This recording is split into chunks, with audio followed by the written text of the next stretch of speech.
الشهور عند الله 12 شهرا في كتاب الله يوم خلق السماوات والأرض منها 4 حرم صدق الله العظيم. محترم حضرات، میرے میٹھے بھائیوں اور عزیز بچوں، یہ اسلامی تقویم کا پہلا مہینہ محرم الحرام کا مہینہ چل رہا ہے۔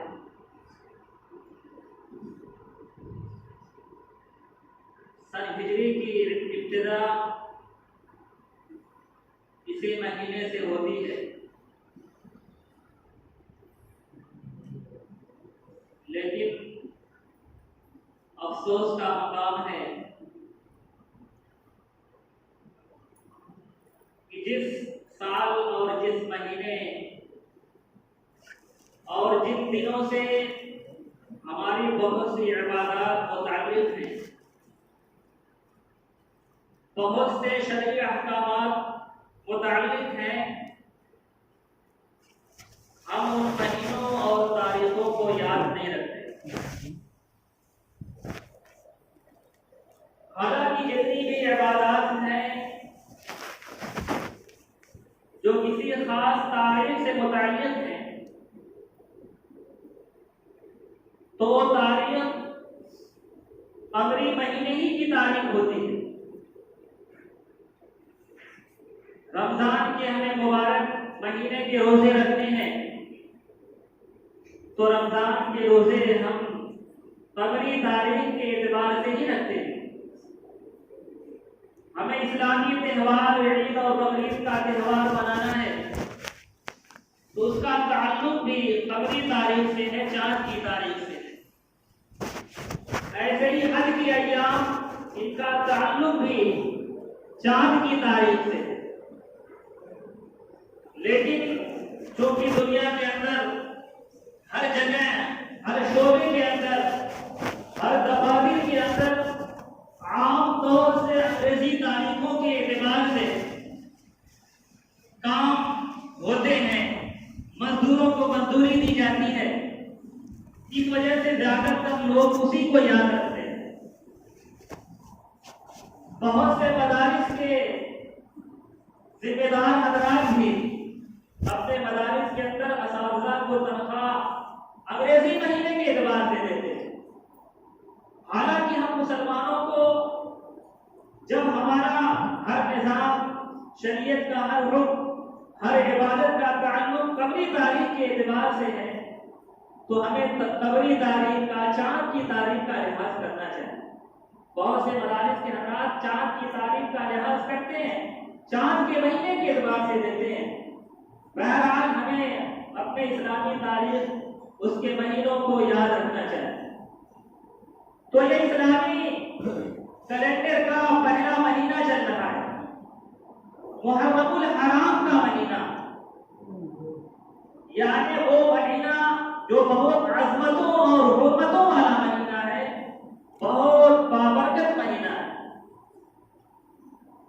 چنانچہ اس مہینے کی حرمت اور اس کی عظمت کو قرآن مقدس کے اندر اللہ تعالیٰ نے خود ارشاد فرمایا ہے کہ ان عدت الشہور عند اللہ 12 شہرا، کہ بلا شبہ مہینوں کی گنتی اللہ تعالیٰ کے نزدیک 12 مہینے ہیں۔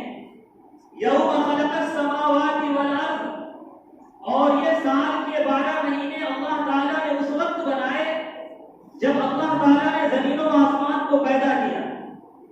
منہا 4 حرم، ان 12 مہینوں میں 4 مہینے حرمت کے مہینے ہیں، عظمت کے مہینے ہیں، اور اس قدر کے مہینے ہیں، برکتوں کے مہینے ہیں۔ وہ 4 مہینے جس کو اللہ تعالیٰ نے زمین و آسمان پیدا کرنے کے دن ہی بنا دیا، وہ 4 مہینے حرمت کے مہینے کون ہیں؟ تو ذوالقعدہ، ذوالحجہ، محرم اور رجب، 3 مہینے لگاتار، اور بیچ میں کچھ مہینوں کے بعد رجب۔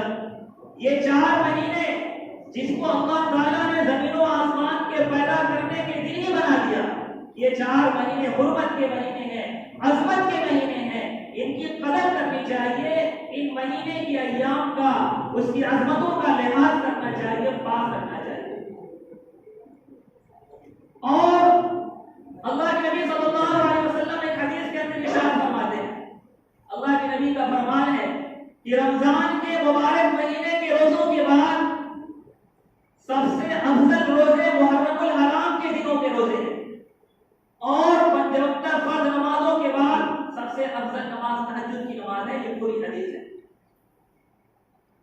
اللہ کے نبی نے ارشاد فرمایا کہ رمضان کے مہینے کے روزے کے بعد سب سے افضل روزے محرم الحرام کے روزے۔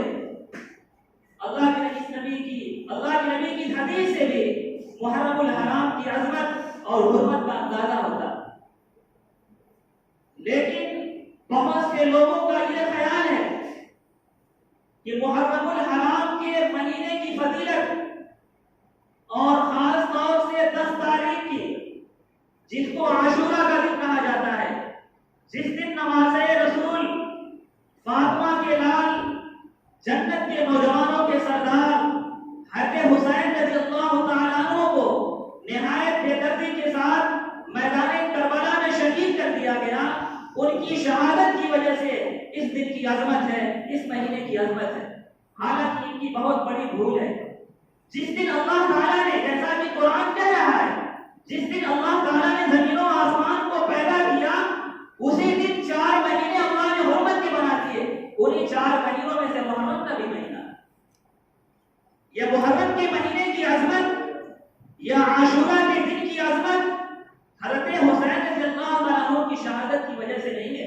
حضرت حسین کی شہادت کب ہو رہی ہے اور اللہ تعالیٰ نے زمین و آسمان کو کب بنایا؟ بنانے کے وقت ہی اس مہینے کو اللہ نے قابل عظمت اور قابل حرمت بنا دیا۔ اور اس مہینے کا احترام تو ایام جاہلیت کے اندر مشرکین مکہ بھی کیا کرتے تھے۔ یہ 4 مہینے جو حرمت کے مہینے ہیں، مشرکین مکہ جن کا اللہ پر، اللہ کے رسول پر ایمان نہیں تھا، لیکن ان 4 مہینوں کی عظمت اور اس کا احترام ان کے دلوں کے اندر بھی تھا۔ چنانچہ جب ان کی آپس میں لڑائی ہوتی، جنگ ہوتی رہتی، یہ حرمت کے مہینے آ جاتے تو اس مہینے کی عظمت کے خیال میں وہ اپنی لڑائی کو بند کیا کرتے تھے۔ ان کی دلوں کے اندر بھی ان مہینوں کی عظمت تھی۔ چنانچہ اس مہینے کی اور خاص طور سے 10 تاریخ کی جو یہ عظمت ہے، حضرت حسین رضی اللہ عنہ کی شہادت کی وجہ سے نہیں ہے، بلکہ حضرات علماء کرام تو لکھتے ہیں کہ اس دن حضرت حسین رضی اللہ عنہ کی شہادت کا ہونا یہ حضرت حسین کی فضیلت کی چیز ہے۔ ان کی شہادت کی وجہ سے یہ دن فضیلت والا نہیں بنا، بلکہ اس دن کے لیے اللہ تعالیٰ نے ان کی شہادت کو مقدر فرمایا، اس کی وجہ سے ان کی شہادت اور ان کی عظمت بڑھتی ہے، اس دن کی عظمت نہیں بڑھتی۔ تو بہرحال اس مہینے کی 10 تاریخ کو، جس کو عاشورہ کا دن کہا جاتا ہے، حضرت امام حسین رضی اللہ عنہ کی شہادت ہوئی، اور یہ شہادت کا واقعہ انتہائی غمناک واقعہ ہے، انتہائی رنجیدہ واقعہ ہے۔ لیکن جس طریقے سے اس 10 تاریخ کو حضرت حسین رضی اللہ عنہ کی شہادت کا واقعہ ہوا، اسی طریقے سے حضرات مورخین اور بھی بہت سے واقعات کو 10 تاریخ میں واقع ہونے کو لکھتے ہیں، نقل کرتے ہیں۔ جیسے کہا جاتا ہے کسی محرم کی 10 تاریخ کو، عاشورہ کے دن، حضرت نوح علیہ السلام کی کشتی طوفان نوح ختم ہونے کے بعد جودی پہاڑ پر جا کر کے لگی۔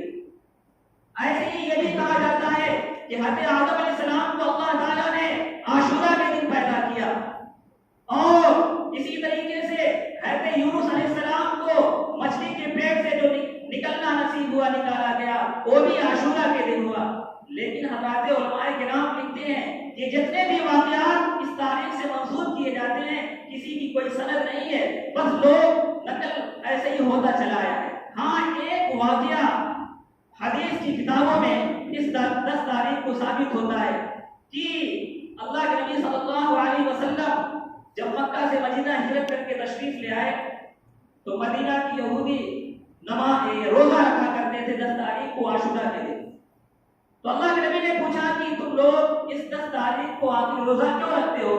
تو انہوں نے فرمایا کہ ہمارے نبی موسیٰ علیہ السلام اور ہمارے قوم بنی اسرائیل کو اللہ تعالیٰ نے اسی 10 تاریخ کو عاشورہ کے دن فرعون اور اس کے ماننے والوں سے نجات دیا تھا کہ وہ لوگ دریا میں ڈوب کر کے ختم ہو گئے، اور موسیٰ علیہ السلام بنی اسرائیل کو نجات دیا اللہ تعالیٰ نے۔ اسی شکریہ کے طور پر ہم اس دن روزہ رکھتے ہیں۔ یہ حدیث سے ثابت ہے۔ چنانچہ اللہ کے نبی نے اس وقت ارشاد فرمایا، صحابہ سے کہا کہ آپ حضرات بھی روزہ رکھیں۔ ہم حضرت موسیٰ علیہ السلام کے اس تعلق کے اور ان کے اس طرز عمل کے اپنانے کے زیادہ مستحق ہیں، لہذا ہمیں بھی اس دن روزہ رکھنا چاہیے۔ چنانچہ اللہ کے نبی نے بھی عاشورہ کا روزہ رکھا، صحابہ نے بھی روزہ رکھا۔ ایک دوسری حدیث میں آتا ہے کہ صحابہ نے کہا کہ اللہ کے نبی ہم اس دن روزہ رکھتے ہیں، یہود و نصارہ کے دلوں کے اندر بھی اس دن کی عظمت ہے، وہ بھی روزہ رکھتے ہیں، تو ہماری تو ان کے ساتھ مشابہت لازم آ رہی ہے۔ تو اللہ کے نبی نے فرمایا کہ ہاں ٹھیک ہے، اگر میں آئندہ سال باحیات رہا تو میں اس کے ساتھ ایک روزہ اور ملاؤں گا 9 تاریخ کو یا 11 تاریخ کو۔ لیکن اللہ کا کرنا ایسا ہوا کہ اگلے سال اللہ کے نبی صلی اللہ علیہ وسلم کی وفات ہو۔ تو 10 تاریخ کا روزہ رکھنا جو یہودیوں نے رکھا، اس دن اللہ تعالیٰ نے حضرت موسیٰ علیہ السلام کو اور اس کی قوم کو فرعون سے اور اس کے ماننے والوں سے نجات دیا۔ یہ واقعہ حدیث سے ثابت ہے۔ اسی شکریہ کے طور پر بنی اسرائیل کے لوگ، یہودی لوگ اس وقت روزہ رکھا کرتے تھے، تو اللہ کے نبی صلی اللہ علیہ وسلم نے بھی روزہ رکھا اور تمام صحابہ کو بھی روزہ رکھنے کا حکم دیا۔ اسی وجہ سے کتابوں کے اندر آتا ہے کہ جب تک رمضان کا روزہ فرض نہیں ہوا تھا تو عاشورہ کا روزہ فرض تھا، محرم کی 10 تاریخ کا روزہ فرض تھا، لیکن جب رمضان کا کے مہینے کا روزہ فرض ہو گیا تو عاشورہ کے روزے کی فرضیت منسوخ ہو گئی۔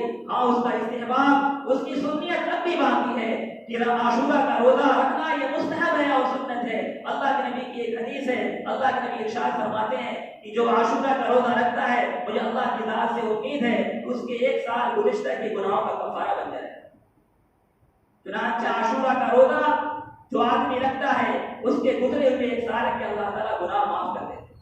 تو بہرحال یہ عاشورہ کا دن جس میں یقیناً حضرت حسین رضی اللہ عنہ کو شہید کیا گیا، جو انتہائی دردناک واقعہ ہے، لیکن ان کی شہادت پر کچھ ہم لوگوں کے اندر بدعت و خرافات آ گئی، جس کا شریعت سے، مذہب اسلام سے دور دور تک کا تعلق نہیں ہے۔ حضرت حسین رضی اللہ عنہ کی شہادت میں، اس سوگ میں ماتم کرنا، نوحہ کرنا، چولہا نہ جلانا، یہ سب چیزیں اسلام میں جس کا کوئی دور دور تک تعلق نہیں ہے۔ مورخین حضرات نقل کرتے ہیں، کتابوں کے اندر لکھتے ہیں، یہ حضرت حسین رضی اللہ عنہ کی شہادت کے غم میں یہ ماتم کرنا، نوحہ کرنا، تعزیہ رکھنا، یہ حضرت حسین رضی اللہ عنہ کی شہادت کے تقریباً 300 سال تک اس کا وجود تاریخ کی کتابوں میں نہیں ملتا۔ حضرت حسین رضی اللہ عنہ کی جب شہادت ہوئی تو تقریباً 300 سال تک اس طریقے کا کوئی واقعہ کسی کتاب کے اندر نہیں ملتا کہ ان کے غم میں ماتم کیا گیا ہو، نوحہ کیا گیا ہو، تعزیہ نکالا گیا ہو، سیاہ کپڑے پہنے گئے ہوں، کہیں کوئی چیز نہیں ملتی۔ لکھا جاتا ہے کہ تقریباً 352 ہجری میں معز الدولہ دہلوی جو ایک شیعہ تھا، رافضی تھا، جب اس کی حکمرانی بغداد کے اندر آئی تو اس نے اس وقت یہ حکم نافذ کیا، اعلان کیا کہ عاشورہ کے دن بازاروں کو بند رکھا جائے اور تمام عورتیں ننگے سر ہو کر اپنے بالوں کو کھول کر نوحہ کرتے ہوئے، اپنے سینوں کو پیٹتے ہوئے، اپنے چہرے کو نوچتے ہوئے بازاروں کے اندر نکلے۔ چنانچہ اسی وقت سے اس کی ابتدا ہوئی، 352 ہجری میں اس کی ابتدا ہوئی، اور اسی ملعون میں اس وقت جو شیعہ تھا بغداد کی جامع مسجد کے گیٹ پر صحابہ کرام اور خاص طور سے حضرت معاویہ رضی اللہ تعالیٰ عنہ کی شان میں لعنت کے الفاظ اس نے لکھوائے۔ اس نے صحابہ کرام کی شان میں گستاخی کی، خاص طور سے حضرت معاویہ رضی اللہ عنہ کی شان میں گستاخی کی۔ اس نے جامع مسجد کے گیٹ پہ لعنت کے الفاظ لکھوائے۔ اس کا موجب یہی ہے، معز الدولہ دہلوی اسی وقت سے اب تک یہ سب چیزیں رائج ہو گئی کہ حضرت حسین رضی اللہ عنہ کی شہادت میں آدمی سینہ پیٹتا ہے، سیاہ کپڑا پہنتا ہے، نوحہ کرتا ہے، روتا ہے، لیکن اس سے پہلے اس کا کہیں وجید تاریخی کتابوں میں نہیں ملتا۔ سب یہی خرافات اور بدعات ہیں جن کا مذہب اسلام سے کوئی تعلق نہیں ہے، لیکن ہم نے اس کو مذہب اسلام پہ ایک جز بنا لیا ہے۔ ہم محرم جیسے متبرک مہینے کو، عظمت والے مہینے کو منحوس مہینہ سمجھتے ہیں، اس مہینے کو ذوق کا مہینہ سمجھتے ہیں، حالانکہ اسی مہینے میں ان کو معلوم ہونا چاہیے کہ جس کے وہ ماننے والے ہیں حضرت علی رضی اللہ عنہ کا نکاح حضرت فاطمہ سے محرم ہی کے مہینے میں ہوا۔ اگر محرم کا مہینہ ذوق کا مہینہ ہوتا، منحوس مہینہ ہوتا، تو اللہ کے نبی اپنی لاڈلی بیٹی حضرت فاطمہ کا نکاح اس مہینے میں حضرت علی سے نہ کرتے۔ اللہ کے نبی صلی اللہ علیہ وسلم نے حضرت صفیہ رضی اللہ عنہا سے جو نکاح کیا وہ بھی محرم کے مہینے میں کیا، اور بھی دوسرے قول ہیں کہ محرم کے مہینے میں کیا۔ لہذا یہ محرم کا مہینہ منحوس مہینہ نہیں ہے۔ کچھ لوگوں کا یہ عقیدہ ہے کہ اس میں خوشی کا کوئی کام نہیں کرنا چاہیے، شادی بیاہ نہیں کرنی چاہیے، بلکہ ہم مسلمانوں میں سے کچھ لوگوں کے ذہن میں چیز گھسی ہوئی ہے کہ اس مہینے کو شادی بیاہ سے بالکل الگ کر دیتے ہیں، یہ خالی مہینہ ہے، اس کے اندر شادی بیاہ نہیں ہونا چاہیے۔ حالانکہ یہ تو عظمت والا مہینہ، یہ تو بابرکت مہینہ ہے۔ جس طریقے سے اس مہینے میں عبادات کا ثواب اس طریقے سے بڑھ جاتا ہے، تو شادی بھی تو ہمیں اچھی، اس مہینے کے اندر شادی کا بھی تو اچھا پیغام ہونا چاہیے، نہیں ہے کہ ہماری سوچ ہو کہ شادی ہم کریں گے تو ہماری اچھی شادی نہیں ہوگی۔ یہ سب خرافات ہیں، رسم و رواج ہیں جس کو ہم نے اسلام کے اندر داخل کر دیا ہے۔ بہرحال وقت کم ہے، باتیں تو بہت ہیں، لیکن میں اتنا کہنا چاہوں گا اس مبارک مہینے میں خاص طور سے عاشورہ کی 10 تاریخ کو جتنا روایات سے احادیث سے ثابت ہے ہم انہی چیزوں کو کریں اور دیگر خرافات کے اندر نہ جائیں۔ اور یہاں تک آتا ہے کہ ہم تعزیہ نہیں اٹھاتے، ماتم نہیں کرتے، ٹھیک ہے، لیکن ہم ان کے ماتم کی مجلسوں میں بھی نہ جائیں، تعزیہ اٹھانے کی مجلسوں میں بھی نہ جائیں، ان کے پروگرامات میں نہ جائیں۔ اللہ کے نبی کی ایک حدیث ہے، اللہ کے نبی نے ارشاد فرمایا من قتل ذوات قوم فهو منهم، جس نے کسی قوم کی تعداد کو بڑھایا انہی میں سے ہو گیا۔ ہم جانیں گے ان کی تعداد میں اضافہ ہوگا، ان کی تعداد بڑھے گی، اس حدیث کی روح سے ہمارا شمار بھی انہی میں ہو جائے گا۔ اس لیے ہم اپنے گھروں کے اندر رہیں، بس جتنا ثابت ہے حدیث سے کہ ہم 10 تاریخ کا روزہ رکھیں، اس سے پہلے 9 یا اس کے بعد 11 تاریخ کا ملا کر کے ہم روزہ رکھیں، بس حدیث سے یہی ثابت ہے۔ اور ایک ضعیف حدیث سے ایک چیز یہ بھی ثابت ہے کہ 10 تاریخ کو ہمیں اپنے کھانے پینے میں اپنے بال بچوں کو وسعت کرنا چاہیے، اچھا سے اچھا کھلانا چاہیے۔ اگر ایسا آدمی کرے گا تو اللہ تعالیٰ اس کے رزق میں سال سال وسعت پیدا فرمائے۔ یہ ضعیف حدیث سے ثابت ہے، ضعیف حدیث سے کوئی مسئلہ ثابت نہیں ہوتا، ہم فضائل میں معتبر مانا جاتا ہے۔ بہرحال یہ 2 چیز ثابت ہیں اور اس کے علاوہ کسی چیز کا حدیث سے ثبوت نہیں ہے۔